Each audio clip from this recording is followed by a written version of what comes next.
হাদির কথা ভুলে গেছেন আপনারা? 22 দিন হয়ে গেল আজকে তার মৃত্যু। আজ পর্যন্ত আমাদের প্রশাসন ঠিক করে বলতে পারলো না যে ঘটনাটা কি। এমন অথর্ব এক প্রশাসন নিয়ে আমরা এই দেশে এখন অবস্থান করতেছি। কেন দাবি করতে হবে প্রত্যেক দিন যে তার বিচার করতে হবে?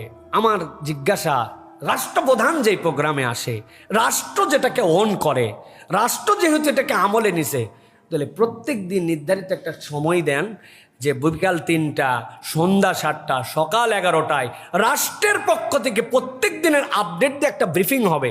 তাহলেই তো জনগণ বুঝতে পারে যে আলহামদুলিল্লাহ বিচার হচ্ছে। আপনারা মনে করতেছেন আবাল লোকজন, বেকুব লোকজন মিশামিশি নিজেকে জাগায় রাখার জন্য এরা বোধহয় বিচারের দাবি করতেছে। আপনারা যা ভাবতেছেন তা নয়। আপনার কাছে যে বলতে পারে না, কিন্তু মানুষের দিলের কথা শুনলে বুঝতেন প্রত্যেকটা মানুষ আপনাদের সকল কাজ নিয়ে ছি ছি করে, ঘৃণা জানায়, বলতে পারে না, ঠিক না? কেননা আজকে 22 দিন হলো আপনারা ব্রিফ দিতে পারেন নাই। কোথার থেকে কে বলে পালায় গেছে, আবার কোথার থেকে বলে পুশ করে দিবে, আবার কোথার থেকে বলে উমুকে মারার নির্দেশ দিছে, তুমুকে মানাইছে, এআই দিয়ে ভিডিও বানায় সেটাকে প্রচার করেন।